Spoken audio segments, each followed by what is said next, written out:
It came in at 7:42 a.m. The group chat buzzed like it always did, half muted, half ignored. I was brushing my teeth when I glanced at the notification, not expecting anything but maybe a half-hearted HBD or a forwarded meme. Instead, there it was. "No one's coming to your party, grow up." From my mother. In the family group chat. I read it once. Then again. The second time was just to confirm the punctuation.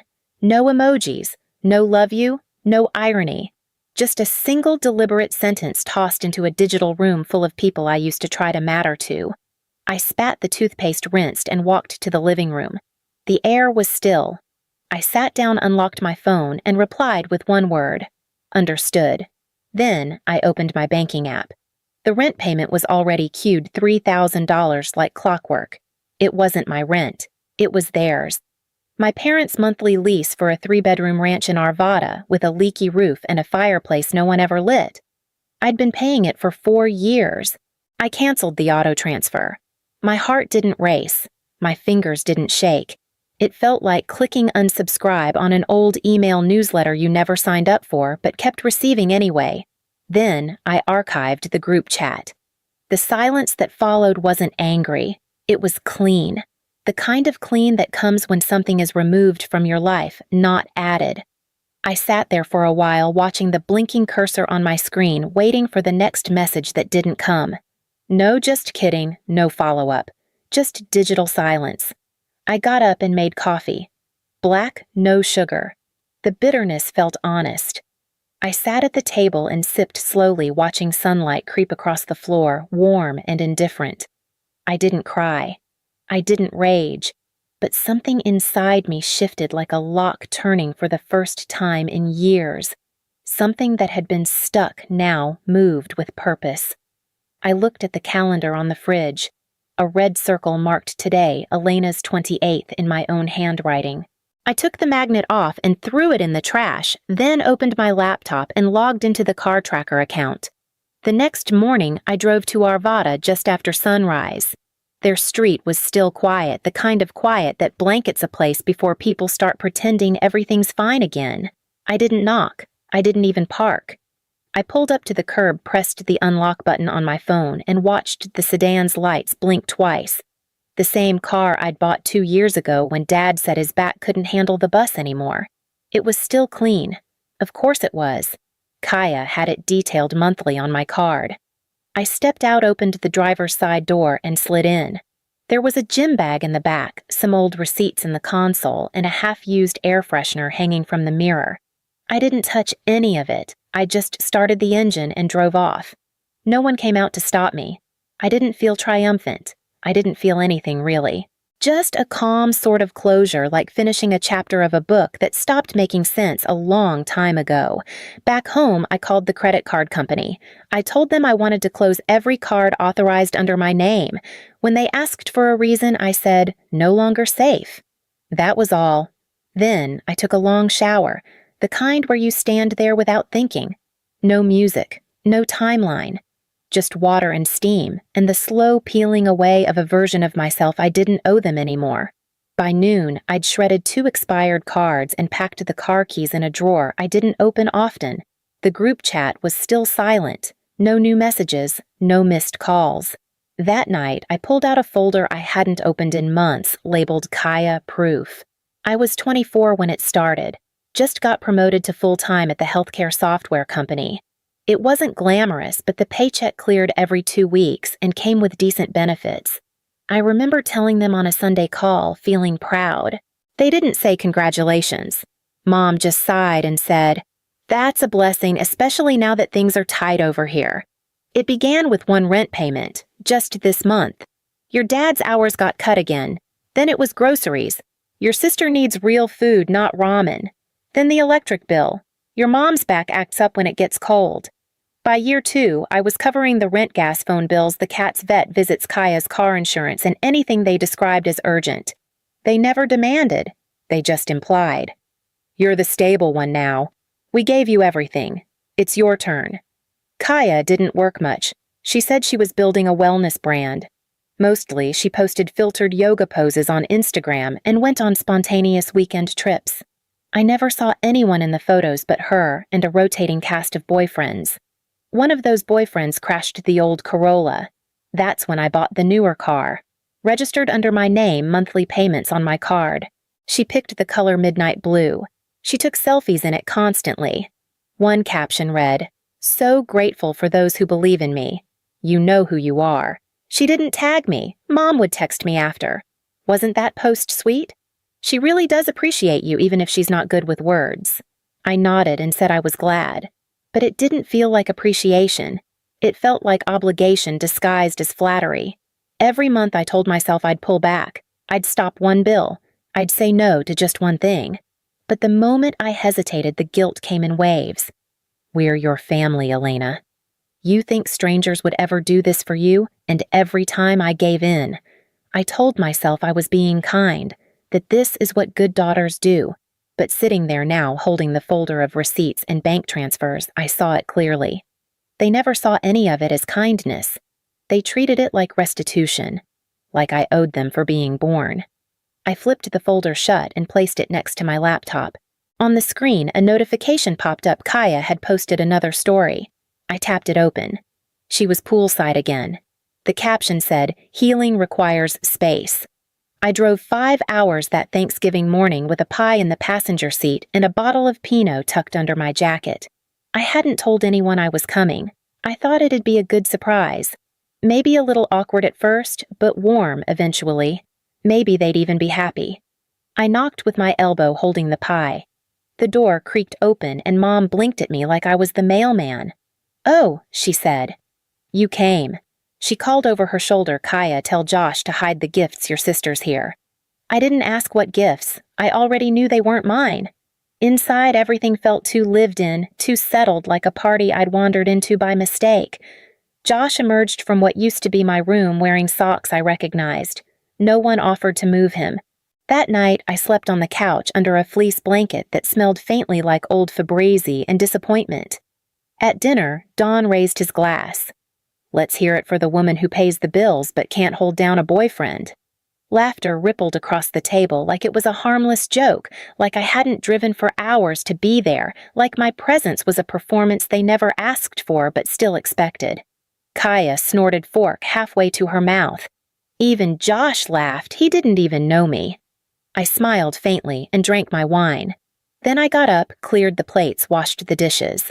When the sink backed up, I took out my wallet and called a plumber. He came in the middle of dessert. Afterward, no one thanked me. Mom patted my shoulder and said, "Next year, just tell us first." Okay? We had plans. On the drive back, I didn't play music. I didn't call anyone. I watched the road stretch into dark silence and realized I felt lighter driving away than I ever had arriving. A week later, a coworker leaned over my desk and said, "Hey, wasn't that your sister I saw on Explore? Looked like a fun cabin trip."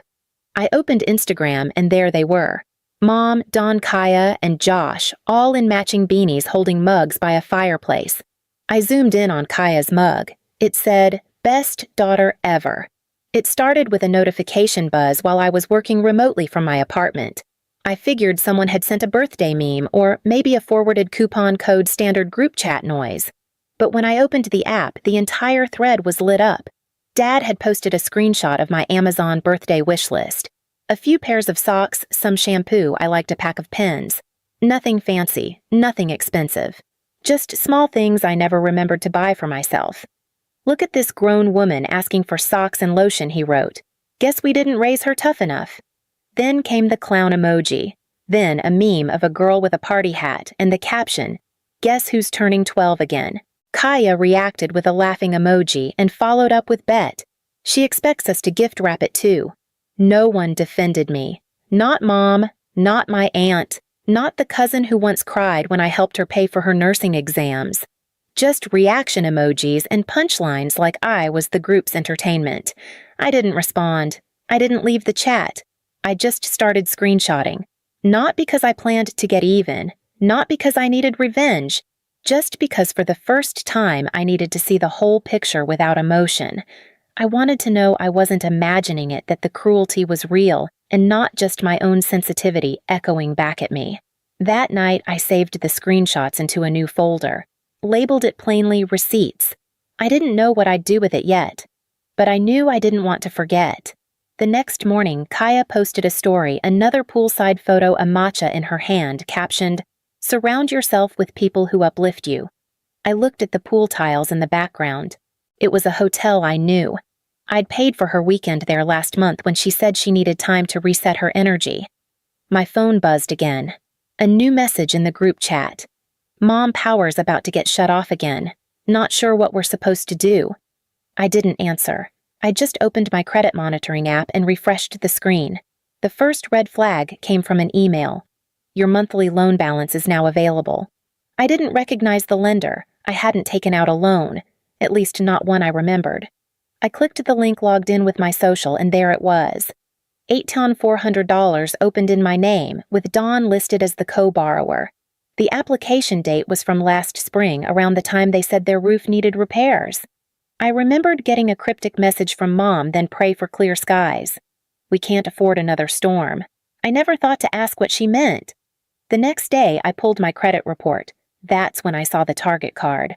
Opened 2 years ago. My name, my credit, my address. Not mine. When I confronted her, Mom replied with a dismissive text. "You weren't even using it. Stop being dramatic." That word again, dramatic. It followed me like a shadow. The same week, a coworker named Julian mentioned Kaya in the break room. He said he ran into her at a gallery opening. She said, "You're like on the spectrum or something I didn't know." But it makes sense. "You're super quiet." I just nodded, smiled like it didn't sting. Then I went back to my desk and opened another folder. This one I named Backup, for real. I started collecting everything.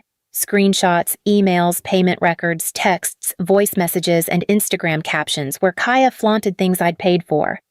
I found the voicemail Mom left me the day Kaya's tuition was due, screaming through tears. "She'll end up like you if we don't get her out of here. Is that what you want?" It didn't matter that I wasn't on the spectrum. What mattered was how convenient it was for them to say I was. How easy it made everything else make sense, the silence, the distance, the fact that I never fought back. But I wasn't confused anymore. I wasn't being graceful. I was just vanishing slowly and politely from my own life while they lived comfortably on the borrowed credit of my quiet compliance. So I started pressing record. Every call, every voicemail. Not to make a scene, just to have proof in case the world ever asked why I finally stopped showing up. That proof would become my map out. 3 weeks passed with nothing but silence. Then, on a Tuesday afternoon, Kaya texted Mom, says, "Come by tonight. Family dinner. We want to clear the air." I stared at the message for a while. It didn't feel like an apology. It felt like a summons. I said yes. That evening, I pulled into the driveway at 6:59 p.m. In my bag, a laptop, a backup drive, and a folder labeled in permanent marker truth. I didn't wear anything special. Just clean jeans and a sweater. I wasn't there to perform. I was yen for the day of LZ. I was there to finish something. They greeted me like nothing had happened. Mom kissed my cheek. Dad handed me a beer. Kaya grinned like she'd already won. The table was set with mismatched plates and overcooked pasta. The chairs still wobbled from years of ignoring the screws I offered to fix. They talked first. About forgiveness. About moving forward. About how my recent distance had hurt them. Then Mom said it like a nail tapping glass. "You're still part of this family, but you've made mistakes too." I took a slow breath, reached into my bag, and opened the laptop. No one stopped me. The first clip was Mom's voicemail, the one where she shouted at me to pay Kaya's tuition before she ends up like you. The second was Kaya's voice laughing on speaker. "She always pays. Makes her feel useful."